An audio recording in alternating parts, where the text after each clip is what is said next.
Hola, buenas tardes. Ya agradezco que estéis aquí aguantando toda la mañana. Me presentan siempre como María José, pero yo me identifico como Coque. Por eso he puesto Coque Cervantes, porque es como realmente me veo, como Coque. ¿Vale?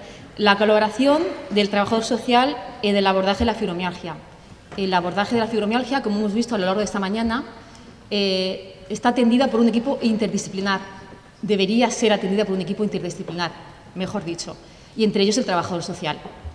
El trabajo social, estamos ahí para ayudar a desarrollar vuestras capacidades para hacer frente a las situaciones a las que os encontráis.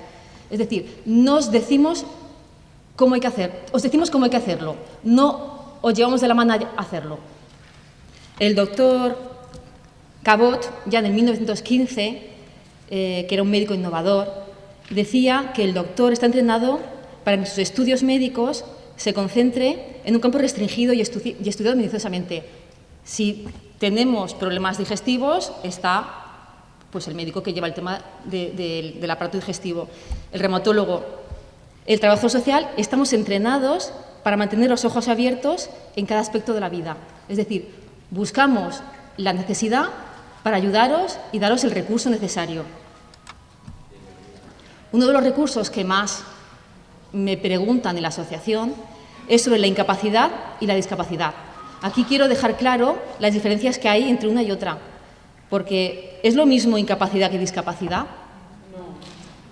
Con la discapacidad, si yo estoy trabajando, ¿puedo pedirla? O sea, a lo largo de esta charla quiero que muchas de las dudas que algunos de vosotros tenéis queden resueltas. O sea, la incapacidad la lleva la seguridad social. Es importante haber trabajado, importante haber cotizado. Y está la gran invalidez, bueno, la incapacidad permanente absoluta, la total y la parcial. Sin embargo, la discapacidad, lo que antes se llamaba minusvalía y ahora también se está llamando diversidad funcional, que es lo mismo, lo lleva bienestar social, que ahora se llama pues, la Consellería de Igualdad y Políticas Inclusivas.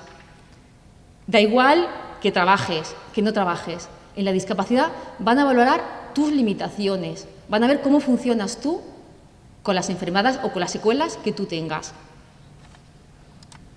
Empecemos primero para hablar de la incapacidad. La incapacidad puede ser o bien temporal o bien incapacidad permanente. La temporal, ¿qué es la incapacidad temporal? Cuando una persona está trabajando, tiene una enfermedad o un accidente y no puede seguir trabajando, le dan un subsidio. Esa ayuda económica, que puede durar como máximo año y medio, sería una incapacidad temporal. En este recuadro que he puesto se entenderá mejor. Cuando una enfermedad, o sea, cuando no puedes seguir trabajando por una enfermedad común, te exigen haber cotizado 180 días en los últimos 5 años. Te pones a trabajar un mes que nunca jamás has trabajado, te pones enferma y tú quieres una incapacidad. Pues si es por enfermedad común, no te corresponde ninguna paga. Sin embargo, si has tenido un accidente, aunque no sea laboral, es decir, tú te vas a pescar y te haces un esguince, y no puedes ir, en el trabajo que tú realizas, no puedes ir trabajando. Ahí no hace falta un requisito de cotización, como si llevas un mes. Te correspondería seguir cobrando hasta que tú te mejoraras. Al igual que un accidente de trabajo también se considera cuando una persona va al trabajo, de casa a trabajo y de trabajo a casa. Tampoco se exige un periodo de cotización y al igual que una enfermedad profesional. Estás trabajando en cerámica, tienes problemas, coges una enfermedad por estar trabajando, no se necesita una cotización. Aquí he explicado un poco cuando se cobra, normalmente, si no tienes tú un convenio diferente, en los 3 primeros días que estás enfermo no se cobra. Se empieza a cobrar a partir del 4. Aquí, bueno, no quiero extenderlo, lo veis aquí, no voy a repetir lo mismo. ¿Quién paga? Cuando paga el empresario, cuando paga la seguridad social. Cuando han pasado como máximo año y medio de incapacidad temporal, ya pasaríamos a la incapacidad permanente. Se tiene que valorar si te corresponde una pensión vitalicia porque no puedes seguir trabajando por tu enfermedad. La incapacidad no por tener una enfermedad te corresponde... A ver, cuando una persona está enferma, de fibromialgia en este caso, ¿tienen la obligación de darte una incapacidad? No, no tienen la obligación. Es decir, depende del trabajo que tú realices. En la incapacidad va relacionada siempre la enfermedad con el trabajo que tú realices. Los diferentes grados de incapacidad. Tenemos la parcial, la total, la absoluta y la gran invalidez.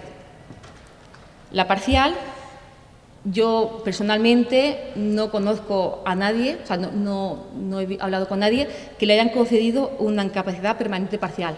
No quiere decir que no lo haya, porque esta incapacidad se cobra cuando una persona está trabajando después de haber pasado por una incapacidad temporal, te queda una disminución no inferior al 33% en el rendimiento normal para la profesión que tú estás realizando. Al no poder realizar el mismo trabajo, te dan 24 mensualidades de la base reguladora. Es decir, por ejemplo, una persona que está trabajando en peluquería tiene una enfermedad, eczemas en las manos y no puede seguir lavando el pelo, por ejemplo. Se me ocurre esa profesión para que lo entendáis bien. Pero sí puede seguir cortando el pelo, sí puede seguir secando el pelo. Entonces, le dan una pensión de 24 mensualidades de la base de regulación y puede seguir trabajando sin lavar el pelo, para que lo entendáis. Por eso no conozco ningún caso, porque normalmente cuando no puedes hacer un trabajo, pues te ponen en otro sitio y nadie te va a pagar esa pensión.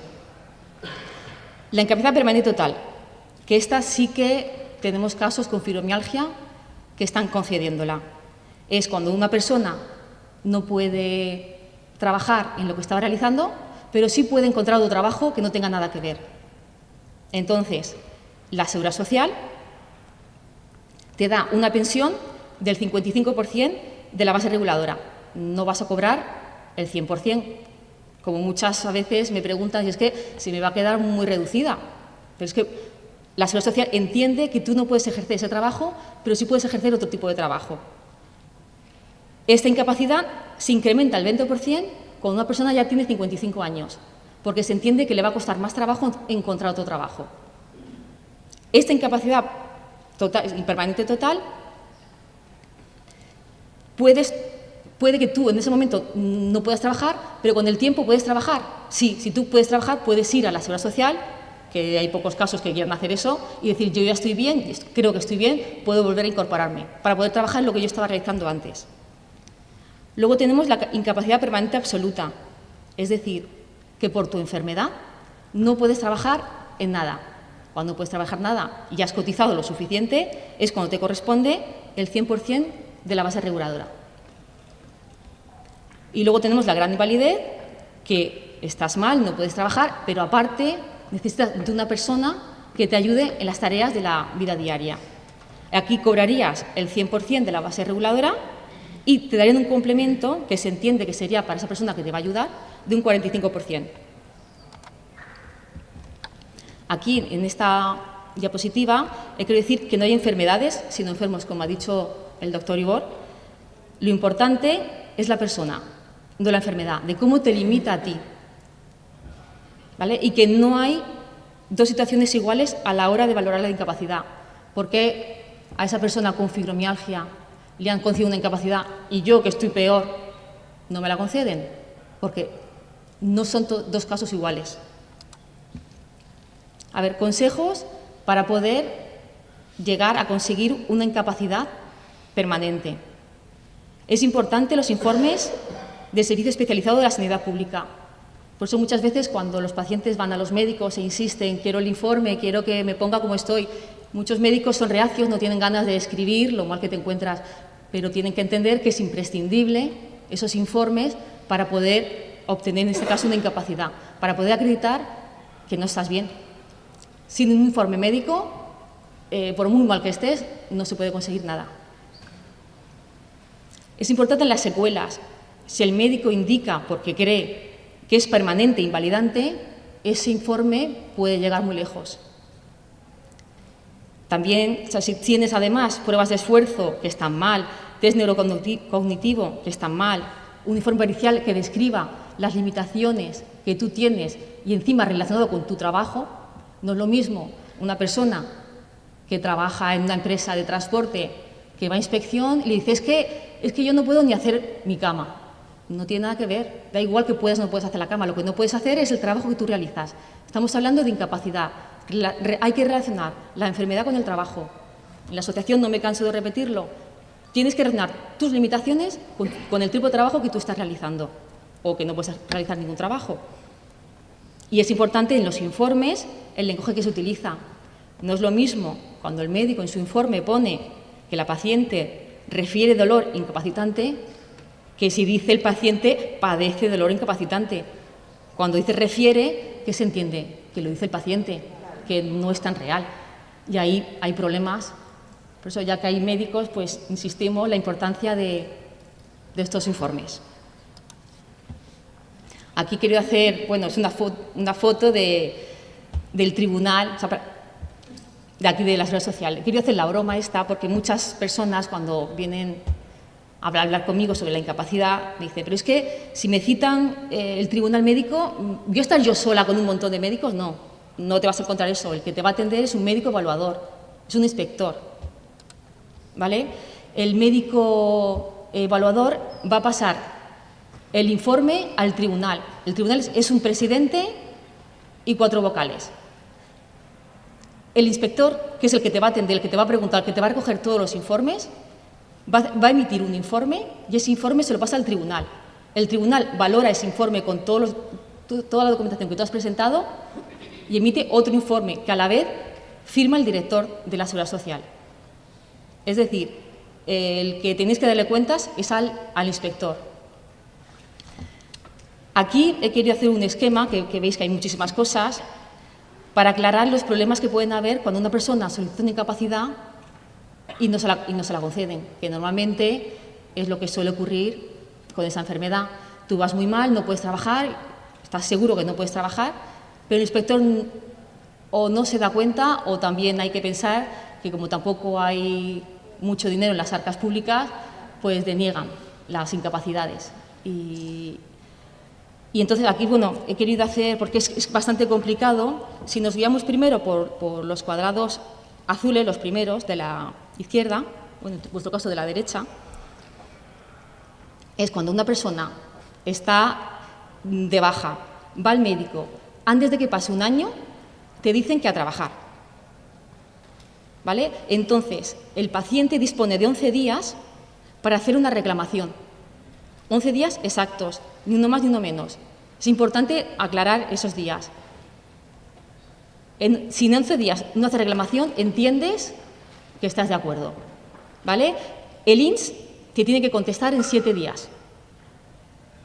Si no te contesta en 7 días, se considera desestimada. Y hay que hacer durante 20 días una demanda. La demanda es importante ya acudir al abogado, porque esa demanda es la que pueden utilizar para llevar a juicio. Estoy aquí contando ahí un montón de cosas que os voy a... Después de estar toda la mañana aquí recibiendo información, esto va a ser un poquito agotante. Pero bueno, es mi obligación, bueno, mi función explicaros un poquito y lo intento explicar de la manera más sencilla posible. Este caso ocurre cuando una persona está de baja, cuando le han dado el alta y lleva menos de un año. Es diferente cuando lleva un año. Cuando lleva un año de baja, no se puede hacer lo mismo. Tienes 4 días, tú vas a inspección, para poneros el ejemplo, vais al inspector, os llega un mensaje, os lleva un mensaje en el móvil y una carta en el que dice que a trabajar. Tenéis, en el momento que recibís esa carta, 4 días para presentar esa disconformidad, que no estáis de acuerdo. Y os tiene que contestar en 11 días. Durante ese tiempo seguís cobrando la pensión de la incapacidad temporal. Se bloquea hasta que os contesten. Si os contestan y os dicen que a trabajar, ya pasamos otra vez a la demanda con el abogado para que haga una demanda. Pasamos al siguiente recuadro. Cuando te han dado una prórroga, normalmente la incapacidad permanente, la temporal, están, como hemos dicho antes, 1 año y medio, como máximo 1 año y medio. Si en ese año y medio te dicen que tienes que trabajar, tenemos 11 días otra vez para hacer una reclamación previa. El INS te responde a los 7 días. Si te dicen que a trabajar, disponemos de 20 días con ayuda de un abogado para hacer la demanda. El juicio, cuando tú haces la demanda, están tardando año, año y medio, incluso 2 años en celebrar el juicio. A que hay que tener paciencia e intentarlo todo.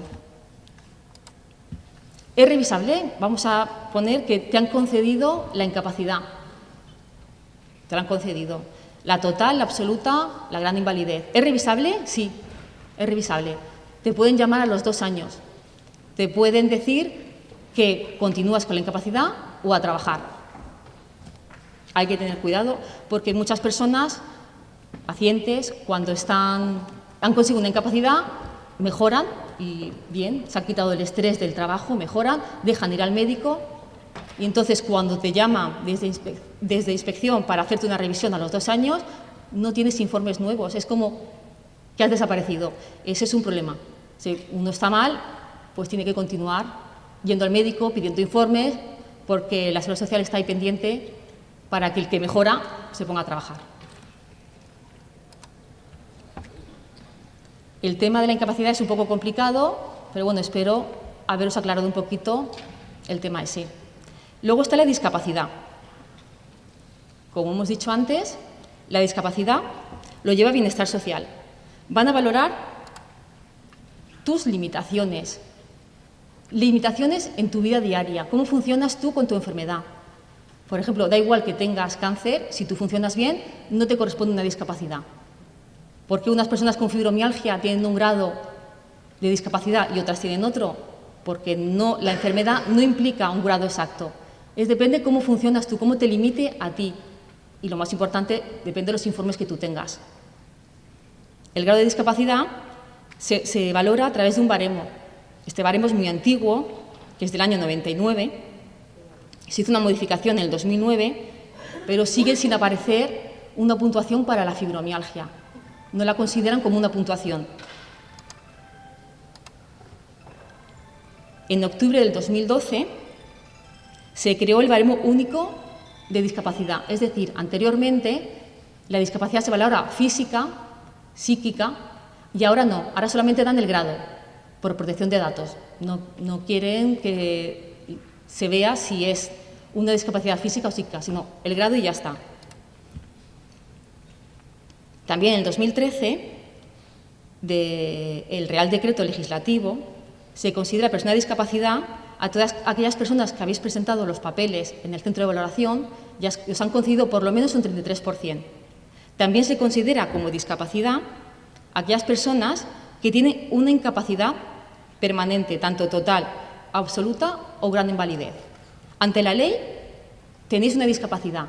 Lo que pasa que muchas veces las personas que tienen discapacidad, que tienen incapacidad, presentan los papeles al centro de valoración pensando que le van a dar un 33 por lo menos. Pero no es así. Aunque tú ante la ley te corresponda a los beneficios de una discapacidad, el centro de valoración considera que no tiene por qué ser así porque ellos utilizan unos baremos diferentes.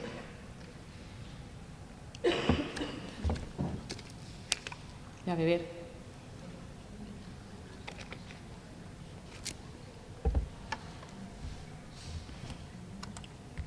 ¿Cómo se tramita la discapacidad? Pues hay que presentar otra vez, lo importante, los informes médicos, cuanto más médicos digan lo mal que tú estás, mejor. Informes psicológicos, que indiquen que no estás bien. E informe social. El informe social lo hace el trabajador social. Aparte de valorar el aspecto físico y psíquico, se valora el entorno.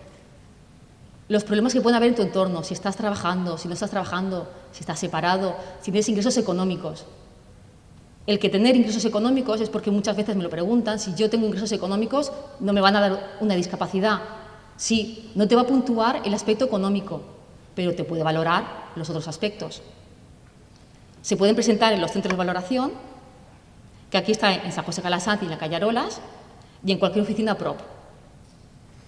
La solicitud que tú haces, la primera que sería la inicial, y luego a los 2 años, si tú quieres, puedes presentar una revisión por agravamiento o mejoría o por caducidad. La discapacidad, normalmente la primera vez que lo solicitas, tiene una fecha de caducidad.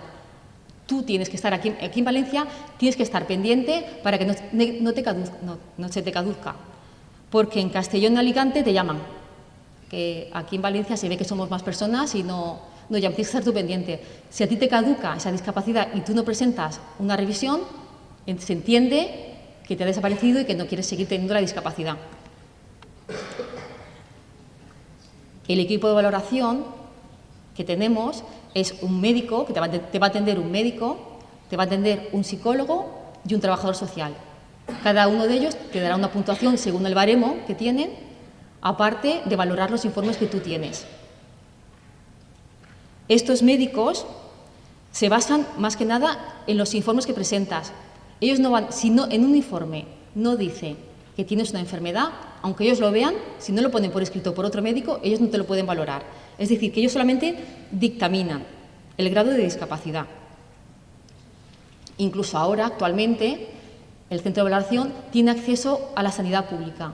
Es decir, puede entrar y ver tu historial médico, cosa que antes no se podía, ahora quieren ver cómo ha ido tu trayectoria. ¿Qué se valora en las discapacidades? ¿Vale? Las patologías y las deficiencias que tú tienes tienen que estar bien documentadas y tratadas. No por tener una enfermedad te van a conceder una discapacidad. Tienen que ver que esa enfermedad ha estado por lo menos 6 meses con tratamiento y sigue sin funcionar bien. Eso es lo que se va a valorar.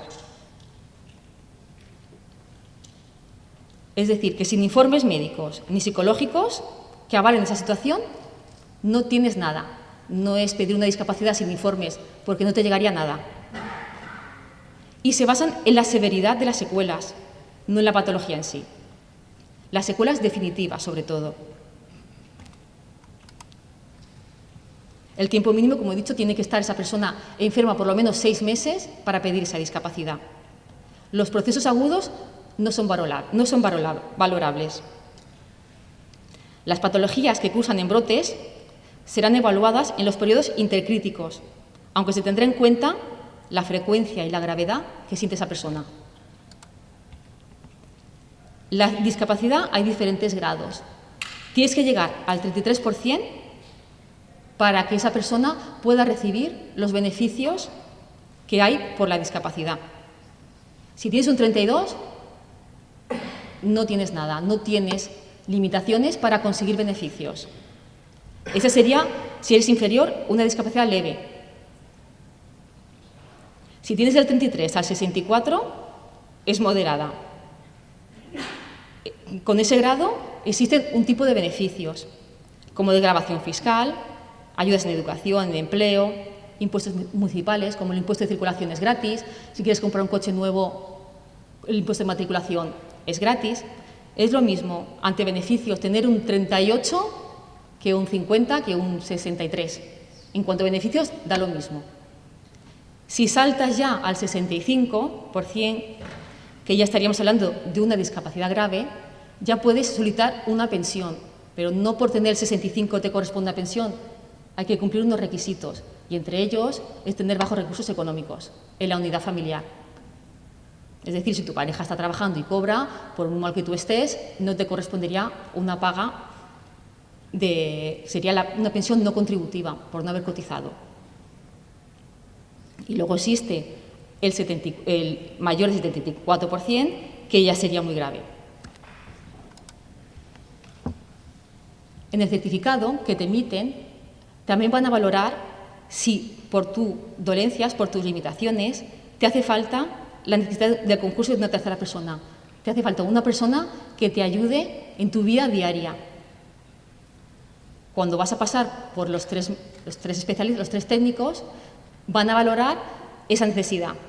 Y esa puntuación tienes que llegar a 15 puntos para poder obtener una ayuda para la tercera persona.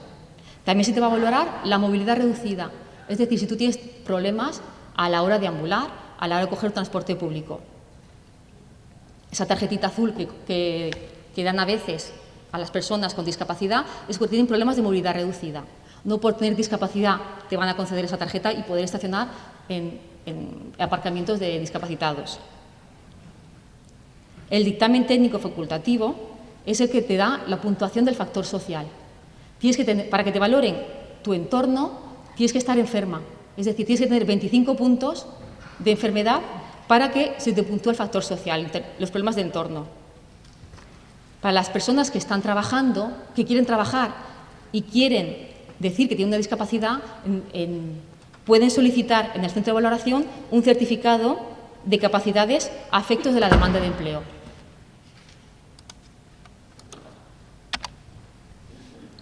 La fibromialgia, como he dicho al principio, en el baremo que tienen, no está catalogada como una enfermedad limitante, pero sí la definen con estos tres nombres. La llaman síndrome de álgido por etiología desconocida, también limitaciones idiopáticas del sistema osteoarticular de etiología desconocida y también trastorno de la afectividad por un trastorno adaptativo de etiología no filiada.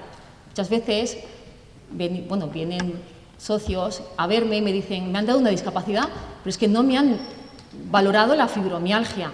Y es que como fibromialgia no está.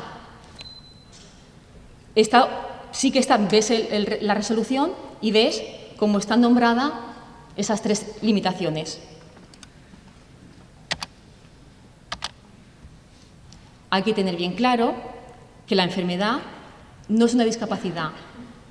Vuelvo a repetir e insisto, es cómo funcionas tú con esa enfermedad. Hay que tenerlo bien claro, cómo funcionas. Los informes indiquen que no funcionas bien con la enfermedad que tú tienes. La discapacidad no es lo mismo que incapacidad laboral. No es lo mismo. Supongo que os habrá quedado claro con la introducción que hemos hecho.